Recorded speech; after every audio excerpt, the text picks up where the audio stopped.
Kisah legenda Prabu Joyoboyo, terkenal dengan ramalannya, mulai lahir hingga wafat.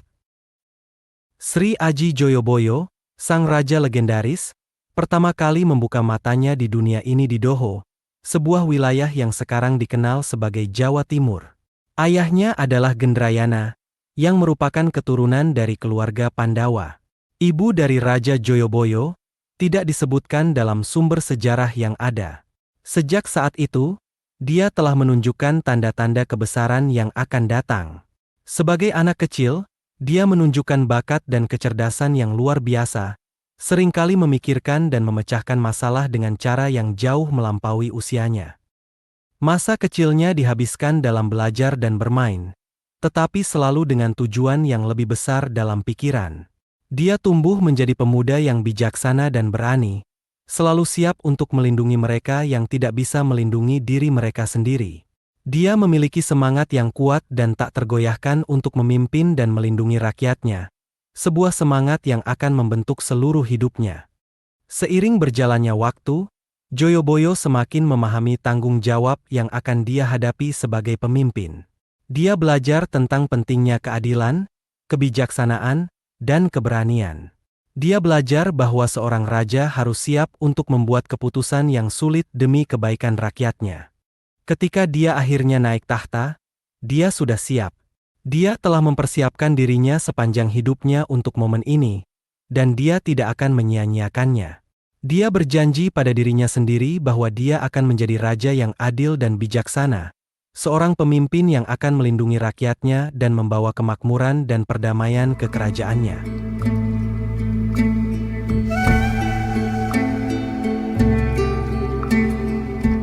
Pada tahun 1130, sebuah perubahan besar terjadi di kerajaan Kediri. Seorang pemuda bernama Joyoboyo, yang telah menunjukkan bakat dan kecerdasan yang luar biasa sejak kecil, naik tahta untuk menjadi raja. Ini adalah momen penting dalam sejarah kerajaan, karena Joyoboyo bukan hanya seorang pemimpin, tetapi juga seorang visioner dan reformator.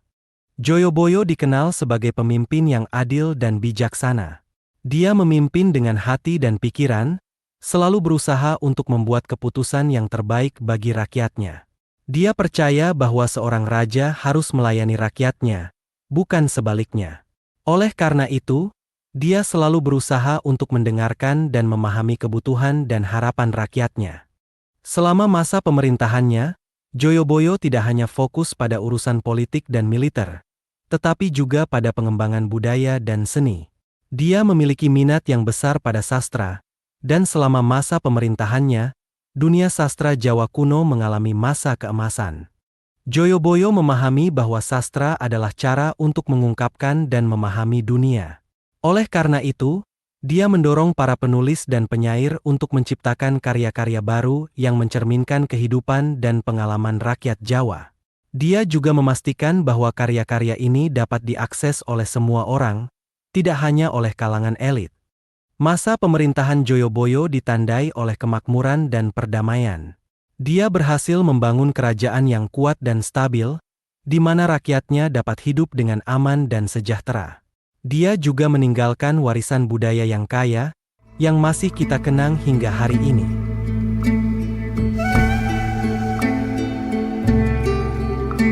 Pernikahan Raja Joyoboyo. Pernikahan adalah momen penting dalam kehidupan setiap orang, dan bagi seorang raja seperti Joyoboyo, ini juga merupakan bagian penting dari pemerintahannya. Pernikahan Raja Joyoboyo dengan Dewi Sara adalah peristiwa yang signifikan, tidak hanya dalam kehidupan pribadi mereka, tetapi juga dalam sejarah kerajaan Kediri. Dewi Sara, seorang wanita yang dikenal karena kecantikan dan kebijaksanaannya, menjadi permaisuri Joyoboyo. Mereka berdua membentuk pasangan yang kuat dan harmonis, saling mendukung satu sama lain dalam memimpin kerajaan. Dewi Sara bukan hanya menjadi pendamping Joyoboyo, tetapi juga penasihat dan teman yang dapat diandalkan. Dari pernikahan mereka, lahir 4 anak, Jaya Amijaya, Dewi Pramesti, Dewi Pramuni, dan Dewi Sasanti. Masing-masing anak memiliki peran penting dalam kelanjutan dinasti dan pengaruh kerajaan Kediri. Jaya Amijaya, misalnya, menurunkan raja-raja tanah Jawa, bahkan sampai Majapahit dan Mataram Islam.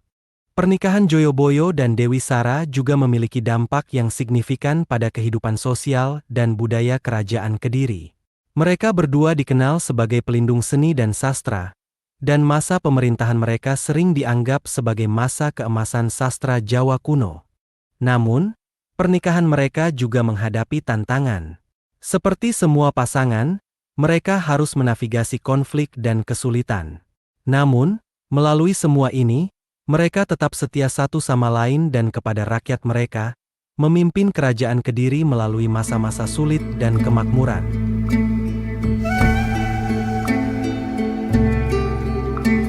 Kontribusi terhadap sastra Jawa.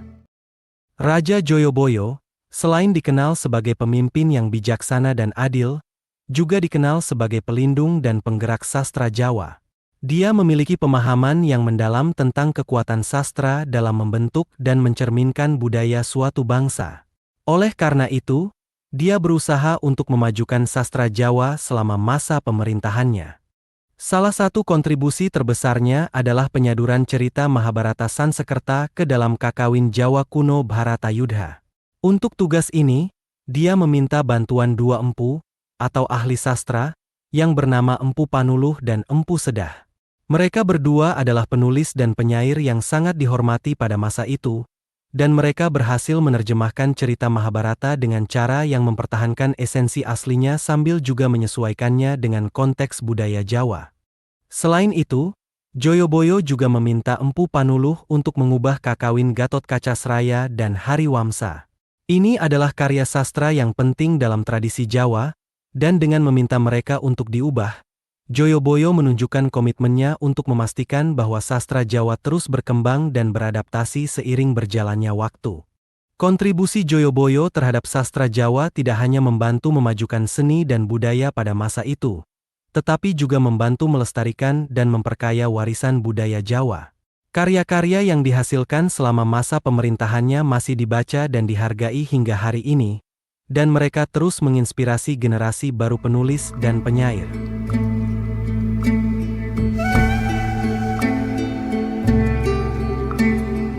Perang melawan Janggala. Perang melawan Janggala adalah salah satu momen paling penting dalam pemerintahan Raja Joyoboyo. Ini adalah perang yang tidak hanya menentukan nasib dua kerajaan, tetapi juga membentuk sejarah Jawa. Kerajaan Janggala dan Kediri pada awalnya adalah satu kesatuan, tetapi kemudian terpecah menjadi dua kerajaan yang berbeda. Konflik antara kedua kerajaan ini telah berlangsung selama beberapa waktu, dan Joyoboyo, sebagai Raja Kediri, merasa bahwa sudah saatnya untuk mengakhiri konflik ini dan mempersatukan kembali kedua kerajaan. Perang melawan Janggala bukanlah tugas yang mudah. Janggala adalah kerajaan yang kuat dengan pasukan yang tangguh. Namun, Joyoboyo adalah pemimpin yang bijaksana dan berani. Dia mempersiapkan pasukannya dengan baik, merencanakan strategi dengan cermat, dan memimpin pasukannya ke medan perang dengan keberanian dan tekad yang kuat. Setelah pertempuran yang sengit, Joyoboyo berhasil mengalahkan Janggala dan mempersatukan kembali kedua kerajaan. Kemenangan ini adalah bukti dari keberanian dan kebijaksanaan Joyoboyo sebagai pemimpin. Dia tidak hanya berhasil mengakhiri konflik yang telah berlangsung lama, tetapi juga berhasil mempersatukan kembali rakyatnya. Kemenangan ini disimbolkan sebagai kemenangan Pandawa atas Korawa dalam kakawin Bharatayudha. Ini adalah cerita dari epos Mahabharata, di mana Pandawa, 5 bersaudara yang adil dan bijaksana, berhasil mengalahkan Korawa, 100 bersaudara yang licik dan jahat. Simbolisme ini menunjukkan bahwa kemenangan Joyoboyo bukan hanya kemenangan militer, tetapi juga kemenangan keadilan atas ketidakadilan, dan kebijaksanaan atas kebodohan.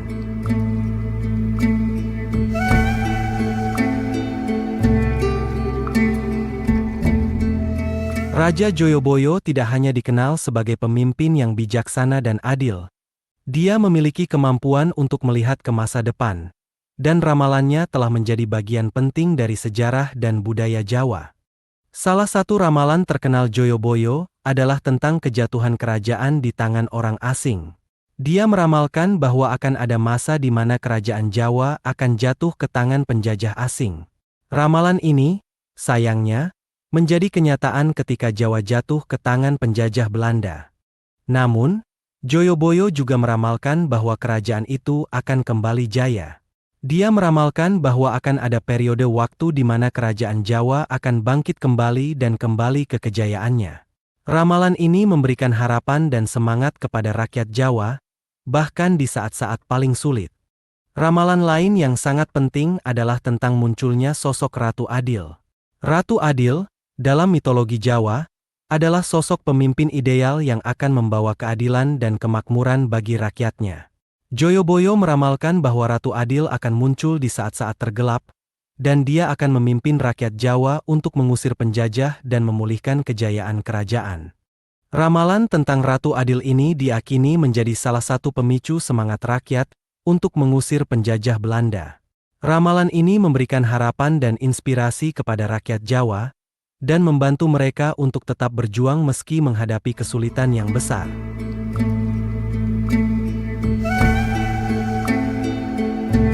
Konflik dengan Pertapa Sukesi. Konflik dengan Pertapa Sukesi adalah salah satu peristiwa yang paling dramatis dalam kehidupan Prabu Joyoboyo. Sukesi, seorang pertapa yang dihormati, adalah besan dari Prabu Joyoboyo, sebuah hubungan yang seharusnya membawa kedamaian dan harmoni. Namun, sayangnya, ini bukanlah kasusnya. Suatu hari, Prabu Joyoboyo menerima undangan dari Sukesi. Undangan ini disampaikan melalui putra Joyoboyo, yang juga merupakan menantu dari Pertapa Sukesi. Dengan rasa hormat dan rasa ingin tahu, Joyoboyo menerima undangan tersebut, tidak menyadari bahwa ini akan membawanya ke jalan konflik. Ketika Joyoboyo tiba di tempat Sukesi, terjadi perselisihan. Tidak diketahui pasti apa yang memicu konflik ini, tetapi yang jelas adalah bahwa situasinya memanas dengan cepat. Emosi memuncak, dan dalam sekejap mata, pertapaan yang seharusnya damai dan tenang berubah menjadi medan perang. Konflik ini berakhir dengan cara yang paling tragis. Pembunuhan Pertapa Sukesi oleh Prabu Joyoboyo. Ini adalah peristiwa yang mengejutkan, sebuah tindakan kekerasan yang bertentangan dengan sifat bijaksana dan adil Joyoboyo. Namun, dalam momen keputusasaan dan kemarahan, bahkan seorang raja bisa melakukan tindakan yang tak terduga. Pembunuhan Pertapa Sukesi oleh Prabu Joyoboyo adalah peristiwa yang mengguncang kerajaan Kediri. Ini adalah peringatan keras tentang bahaya konflik dan kesalahpahaman, dan tentang betapa pentingnya komunikasi dan pengertian dalam menjaga perdamaian dan harmoni. Meski begitu, peristiwa ini juga menunjukkan sisi manusiawi dari Prabu Joyoboyo. Meski dia adalah seorang raja, dia juga adalah manusia, dengan semua kelemahan dan kesalahan yang dimiliki manusia. Dan meski dia telah melakukan kesalahan, dia tetap diingat sebagai raja yang bijaksana dan adil, seorang pemimpin yang berdedikasi untuk rakyatnya.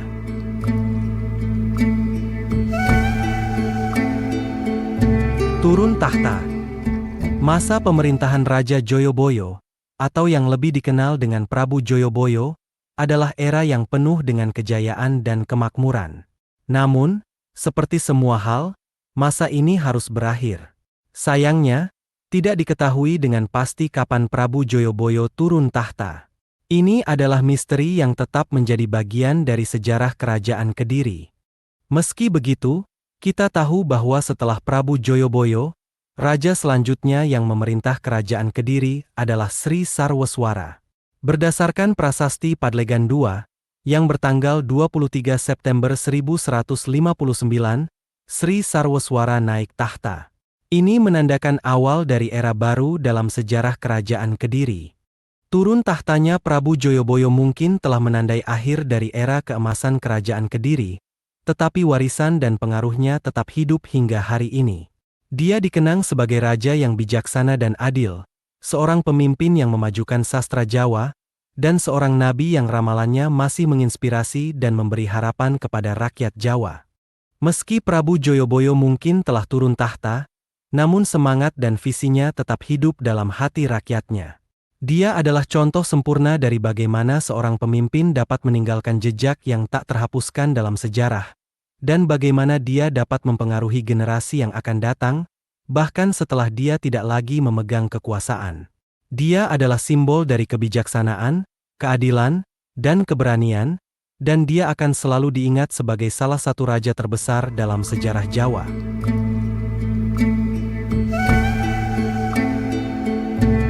Akhir dari kehidupan Raja Joyoboyo, atau yang lebih dikenal dengan Prabu Joyoboyo, adalah sebuah peristiwa yang penuh dengan simbolisme dan makna. Dia meninggal di Pamenang, sebuah wilayah di Kediri, tempat kerajaannya berada. Menurut beberapa sumber, setelah kematiannya, Joyoboyo dimakamkan di Pamuksan Sri Aji Joyoboyo, yang terletak di Desa Menang, Kecamatan Pagu, Kabupaten Kediri, Jawa Timur. Makam ini bukan hanya tempat peristirahatan terakhir bagi raja yang bijaksana dan adil, tetapi juga menjadi tempat ziarah dan penghormatan bagi rakyat Jawa. Makam ini menjadi simbol dari kebijaksanaan, keadilan, dan keberanian Joyoboyo, dan menjadi tempat di mana rakyatnya dapat mengenang dan merenungkan warisan yang telah dia tinggalkan. Cerita-ceritanya masih diceritakan dari generasi ke generasi, dan ramalannya masih menjadi sumber inspirasi dan harapan. Dia diingat sebagai raja yang bijaksana dan adil, seorang pemimpin yang berdedikasi untuk rakyatnya, dan seorang nabi yang ramalannya telah membentuk sejarah dan budaya Jawa. Kematian Joyoboyo mungkin telah menandai akhir dari era keemasan kerajaan Kediri, tetapi warisan dan pengaruhnya tetap hidup hingga hari ini. Dia adalah contoh sempurna dari bagaimana seorang pemimpin dapat meninggalkan jejak yang tak terhapuskan dalam sejarah, dan bagaimana dia dapat mempengaruhi generasi yang akan datang, bahkan setelah dia tidak lagi memegang kekuasaan. Demikianlah kisah ini diceritakan, segala kebenaran detailnya kita kembalikan kepada Allah, Tuhan pemilik kisah kehidupan.